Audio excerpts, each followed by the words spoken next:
औज़ुबिल्लाहिमिनश्शैतानिर्रजीम बिस्मिल्लाहिर्रहमानिर्रहीम। Hello students, आज का जो हमारा टॉपिक है which is related to the practical iron core reactor. Last class में हमने जहाँ पे अपनी बात छोड़ी थी वो थी basically related to the ideal iron core reactor. Transformer में हमने पहले तो आइडियल कोर रिएक्टर पढ़ा था, उसके बाद हम प्रैक्टिकल कोर रिएक्टर पढ़ रहे हैं। आइडियल कोर रिएक्टर में हमने कुछ अजम्पशंस की थी। उसमें सबसे पहले हमने जो अजम्पशन की थी वो ये की थी कि वाइंडिंग हैज़ नो रेजिस्टेंस। हमने पहली अजम्पशन ये की कि जो प्राइमरी वाइंडिंग है या सेकेंडरी वाइंडिंग है उसकी रेजिस्टेंस ज़ीरो है। और दूसरी हमने अजम्पशन ये की थी कि hysteresis and eddy current losses are assume to be zero. हमने ये भी अज्यूम किया था कि दोनों ही कोर्स में, मतलब इस कोर में जो आइडियल कोर है उसमें जो दोनों ही लॉसेस हिस्टेरेसिस और एडी करंट लॉसेस वो क्या होंगे, ज़ीरो होंगे। लेकिन एक्चुअली ऐसा होता नहीं है, और एक्चुअली दोनों ही चीज़ें एग्जिस्ट करती है।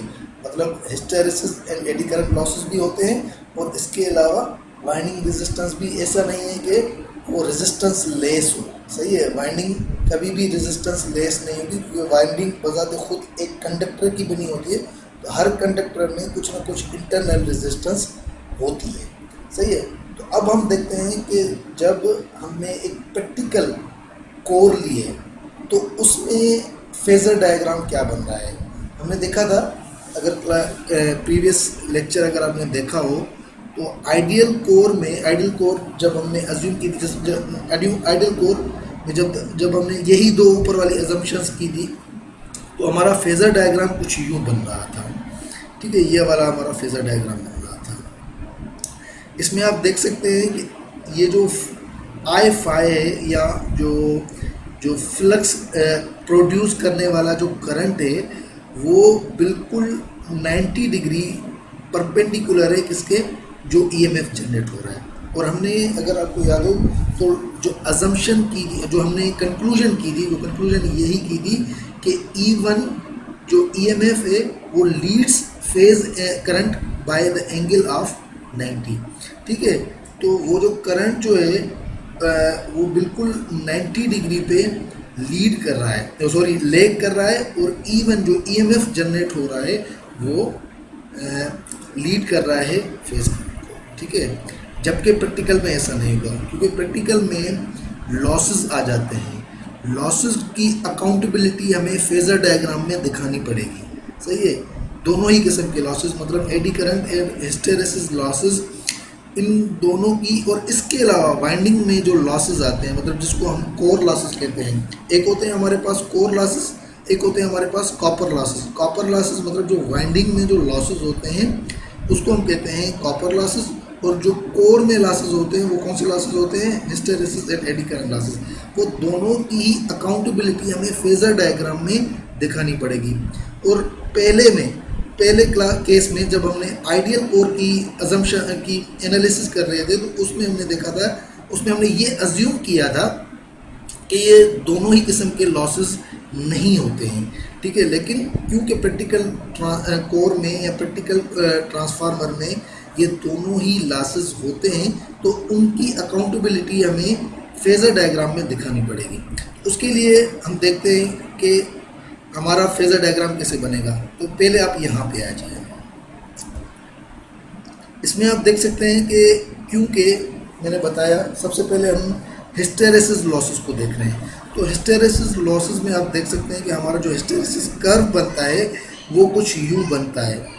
ठीक है, हिस्टेरेसिस कर्व आपने ऑलरेडी सबने, सारे बच्चे जितने भी इलेक्ट्रॉनिक या इलेक्ट्रिकल इंजीनियरिंग से ताल्लुक़ रखते हैं वो इससे फेमिलियर होंगे कि ये जो हिस्टेरेसिस कर्व बनता है वो उसकी जो रिलेशन होती है वो कुछ यूँ होती है, नॉन लीनियर रिलेशन होता है। उसमें आपके पास आप देख सकते हैं कि एट दैट पॉइंट जहाँ पे आपका करंट ज़ीरो है, आपका फ्लक्स जो है वो एक नॉन ज़ीरो क्वांटिटी है। सही है, और आप देख सकते हैं कि फ्लक्स जो है वो पॉजिटिव है, फ्लक्स आपका पॉजिटिव है और करंट जिस टाइम पे ज़ीरो है। मतलब क्योंकि जो ट्रांसफार्मर में करंट की वजह से ही फ्लक्स जनरेट हो रहा है। अब इन दोनों के दरमियान इन दोनों के दरमियान फेज एंगल क्या है? तो फेज एंगल हमें यहाँ से पता चल रही है कि जब करंट जीरो है तो फ्लक्स हमें कुछ ना कुछ पॉजिटिव वैल्यू मिल रही है। आप हिस्टेरेसिस कर्व देखें, आपका करंट जीरो है और आपकी फेज एंगल, आपका जो फ्लक्स है वो कुछ ना कुछ आपको पॉजिटिव मिल रहा है।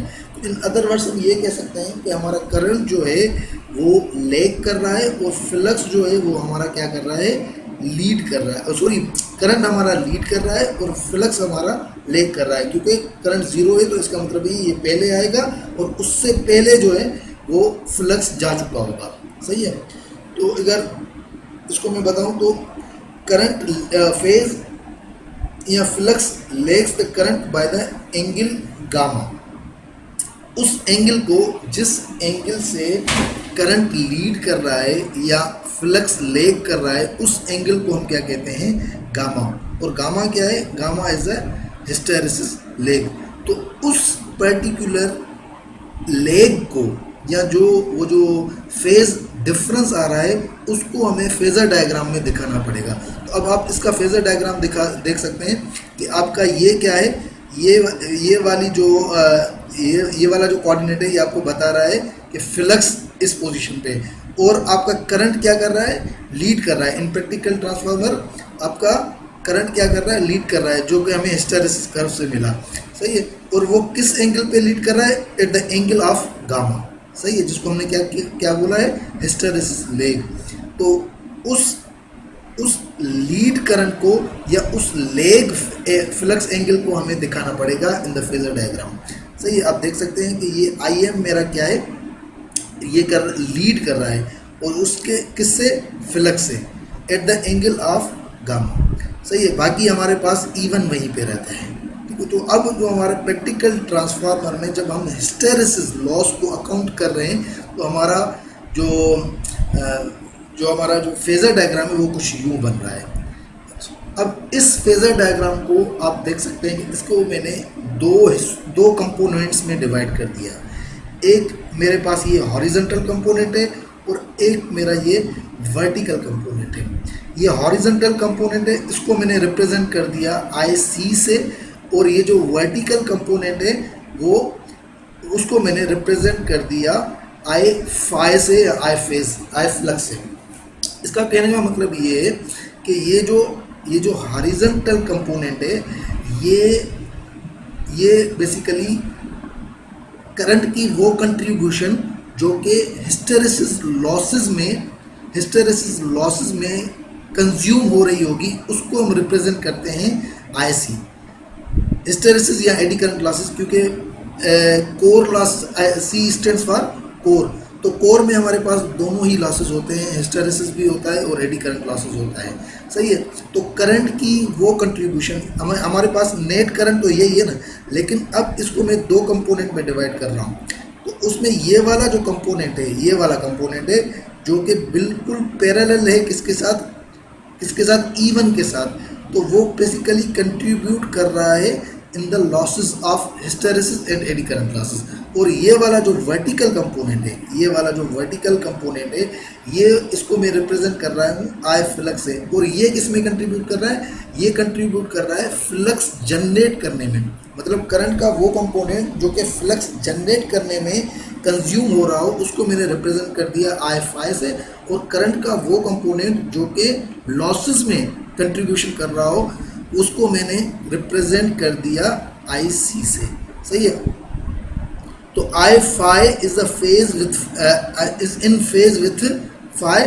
This is the component that causes the production of flux. जैसे कि मैंने बताया कि ये वाला जो कंपोनेंट है वो क्या कर रहा है, ये ऊपर वाला कंपोनेंट मैंने दिखाया, ये वाला कंपोनेंट जो है ये क्या बता रहा है, ये बिल्कुल फ्लक्स से के साथ पैरेलल में है। तो ये वाला component production of the flux को रिप्रेजेंट कर रहा है। और this component is purely reactive. आपको पता है कि जो कंपोनेंट फ्लक्स जनरेट करने में कंट्रीब्यूट करता है वो प्योरली रिएक्टिव कंपोनेंट होता है। हमारे पास दो कंपोनेंट होते हैं इलेक्ट्रिकल सिस्टम्स में, या तो एक्टिव कंपोनेंट या तो रिएक्टिव कंपोनेंट। ऐसे कंपोनेंट जो कि लॉसेस में अकाउंट हो रहे हो तो उसको हम एक्टिव कंपोनेंट कहते हैं, और ऐसे कंपोनेंट जो कि फ्लक्स एनर्जी प्रोड्यूस करने में कंट्रीब्यूट कर रहे हो वो बेसिकली रिएक्टिव कंपोनेंट होते हैं। सही है। तो हमारे पास जो सप्लाई से जो करंट जा रहा है वो टोटल करंट जो है वो दो कंट्रीब्यूशन दे रहा है। एक वो कंट्रीब्यूशन जो कि फ्लक्स जनरेट कर रहा है, और दूसरी वो कंट्रीब्यूशन जो कि लॉसेस में अकाउंट मतलब लॉसेस में जा रहा है। सही है। तो आईसी इज अच्छा दूसरा कंपोनेंट क्या है? IC is in phase with even this component which causes the core losses associated with the transformer, जैसे कि hysteresis and eddy current losses. तो आईसी वाला जो कंपोनेंट जैसे कि मैंने बताया वो हिस्टैरिसीस लॉसेस और एडी करंट लॉसेस में कंट्रीब्यूशन दे रहा है। तो हमारे पास पीसी किसके बराबर हो जाएगा? जो पावर जाएगा वो किसके बराबर हो जाएगा? E into I C. सही है। Power required to supply the core losses of the transformer. मतलब अगर मैं पावर के हिसाब से देखूं तो मेरे पास जो टोटल पावर होगा वो होगा पीसी प्लस P5। सही है। पीसी वो पावर है जो कि लॉसेस में कंज्यूम हो रहा है, जो कि यहाँ पे इस पर्टिकुलर फेज एंगल में आप देख सकते हैं कि इसमें जो लॉसेस में कंज्यूम हो रहा है पावर, उसको मैंने पीसी से रिप्रेजेंट कर दिया, और पीसी है किसके बराबर? ई इंटू आई सी के बराबर। सही है। यहाँ पे आप देख सकते हैं ये मल्टीप्लाई हो रहा है ई इंटू आई सी। तो वोल्टेज इंटू करंट ये वही है, P is equal to V into I. तो जो वोल्टेज ड्रॉप मुझे यहाँ पे मिलेगा और जो करंट कंज्यूम होगा कहाँ पे? हिस्टैरिसीस में और एडी करंट लॉसेस में, उसको जब मैं मल्टीप्लाई करूँगा तो मुझे पावर लॉस मिलेगा कहाँ पे? जो कि लॉसेस में एसोसिएट हो रहा है। Power required to supply the core losses of the transformer, वो पावर जो कि रिक्वायर हो इसके लिए कोर लॉसेस को सप्लाई करने के लिए। सही है। या काउंट करने के लिए। ठीक है। बट एक बात ये, यहाँ तक तो हमने सिर्फ और सिर्फ यहाँ तक इस ये वाला जो फेजर डायग्राम है इसमें सिर्फ और सिर्फ हमने हिस्टैरिसीस और एडी करंट लॉसेस, जिसको हम कोर लॉसेस कहते हैं, उसको हमने दिखाया है। लेकिन ऐसा तो नहीं है कि एक कोर में सिर्फ यही लॉसेस होते हैं। एक प्रैक्टिकल कोर में दूसरे हमारे पास जो लॉसेस होते हैं वो कौन से होते हैं? ऊपर मैंने बताया वाइंडिंग लॉसेस। सही है।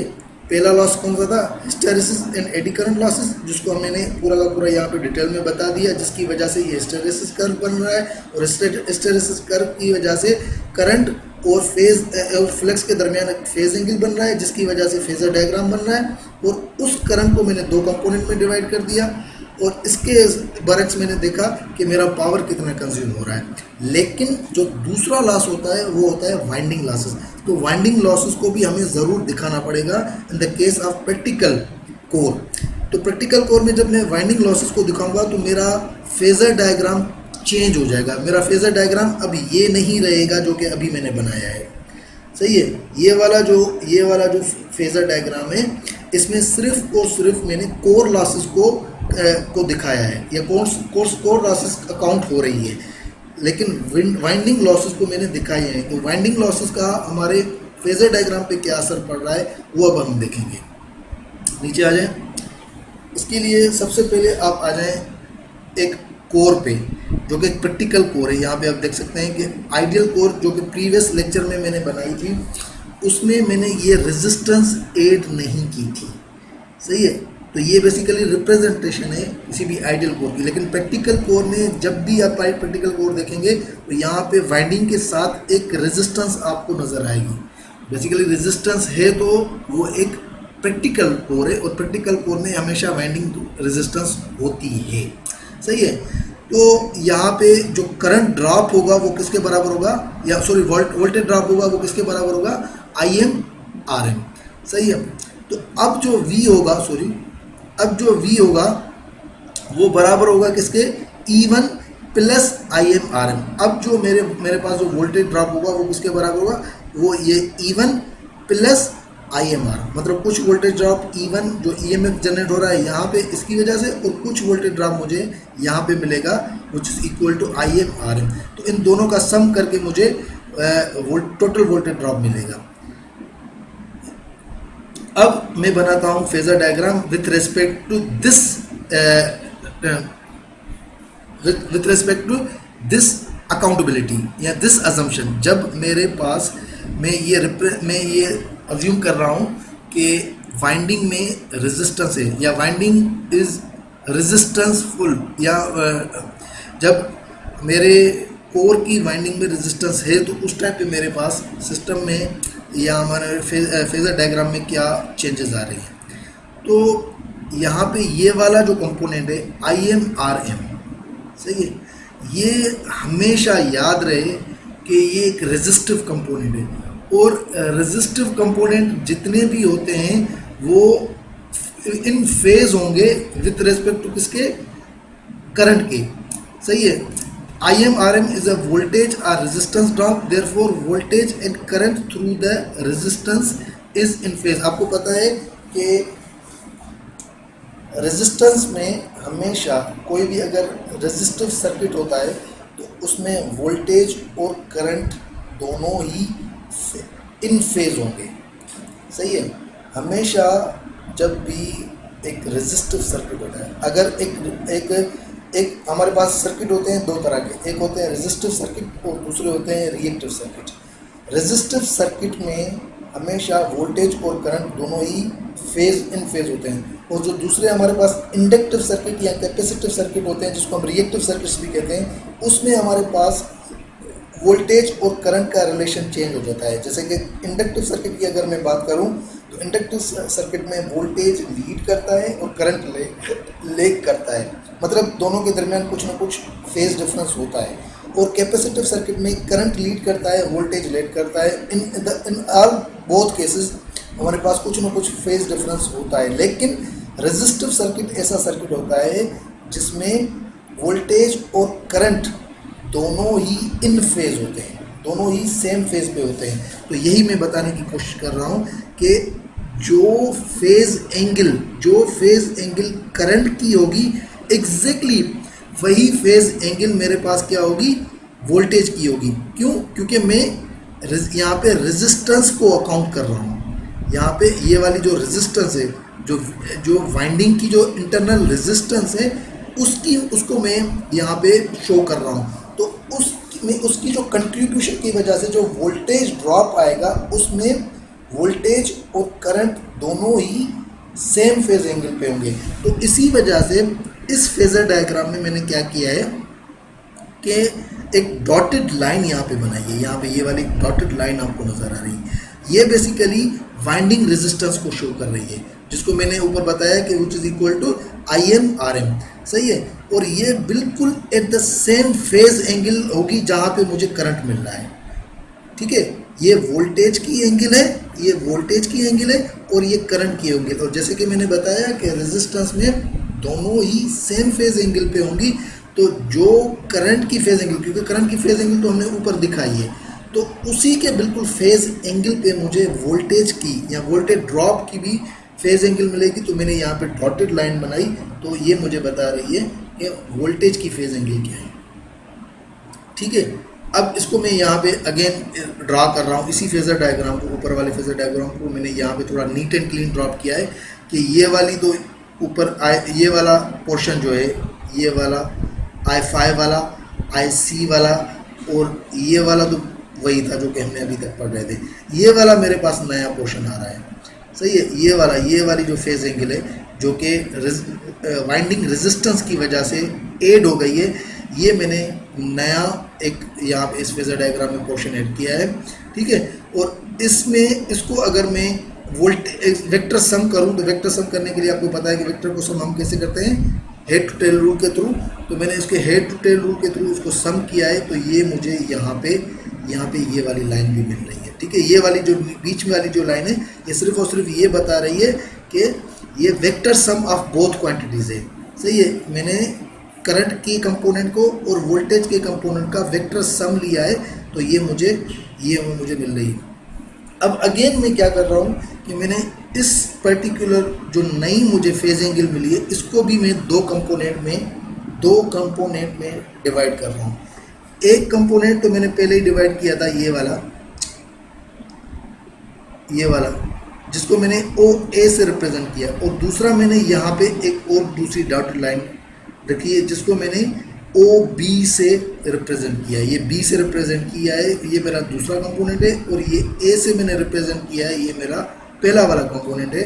सही है, मतलब करंट की वो वाली कंट्रीब्यूशन जो कि पहले यहाँ पे मुझे मिल रही थी, अब करंट की कुछ ना कुछ कंट्रीब्यूशन मुझे यहाँ पे बी में भी मिल रही है। सही है, तो अब O B component is greater than O A. आप देख सकते हैं कि ये वाला ओ बी जो कंपोनेंट है ये ओ ए से बड़ा है। सही है, इसमें जैसे कि मैंने आपको पहले बताया कि ये वाला जो कंपोनेंट था, ये वाली जो बिल्कुल हॉरिजॉन्टल लाइन है, ये वाला कंपोनेंट जो था वो रिलेटेड था हिस्टेरेसिस और एडी करंट लॉसेस में। लेकिन अब क्योंकि हमने वाइंडिंग रेजिस्टेंस भी इसमें ऐड कर दिए तो इसमें वाइंडिंग लॉसेस भी आ जाएंगे।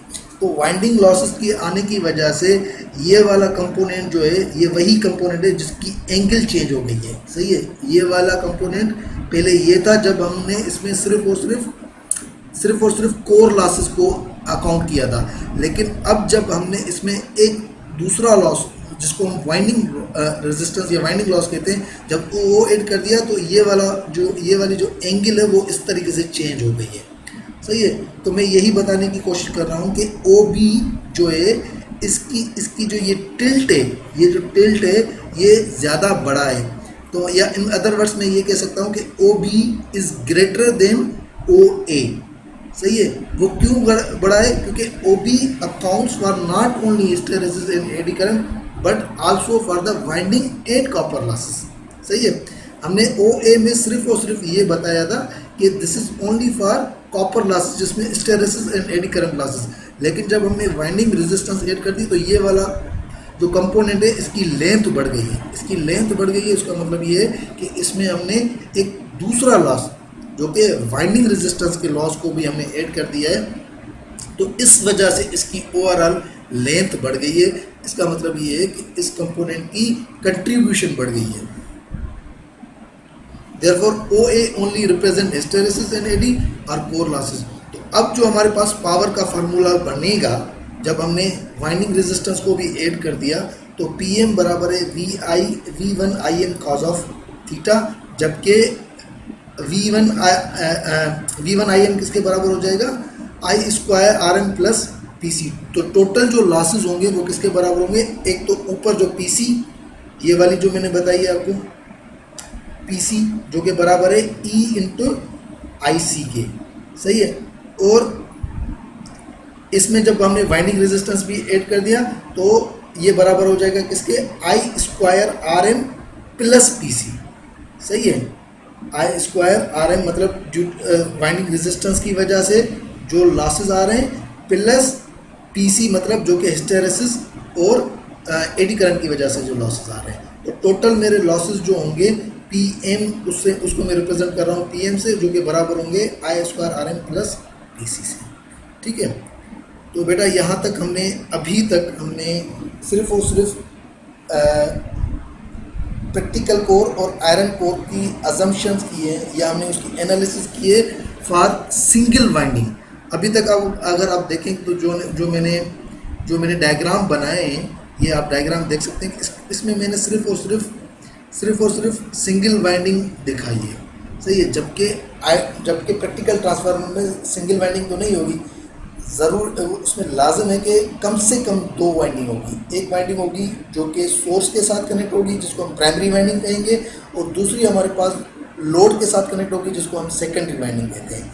सही है, तो फ़िलहाल आपके समझाने के लिए कि किसी भी आइडियल कोर में या प्रैक्टिकल कोर में वाइंडिंग की वजह से जो लॉसेस आ जाते हैं या लॉसेस ना हैं, जैसे कि हमने पहले केस में आइडियल केस में किया था, तो हमारे फेजर डायग्राम पे क्या असर पड़ रहा है। इसी तरीके से अब इसके बाद का जो हमारा लेक्चर होगा वो बेसिकली रियल ट्रांसफार्मर, जिसमें हमने दोनों ही वाइंडिंग्स को दिखाना पड़ेगा, मतलब प्राइमरी वाइंडिंग भी और सेकेंडरी वाइंडिंग। तो उसके बाद मेरे सिस्टम के फेजर डायग्राम पे क्या असर पड़ता है वो हम इंशाल्लाह नेक्स्ट क्लासेस में करेंगे। ठीक है बेटा।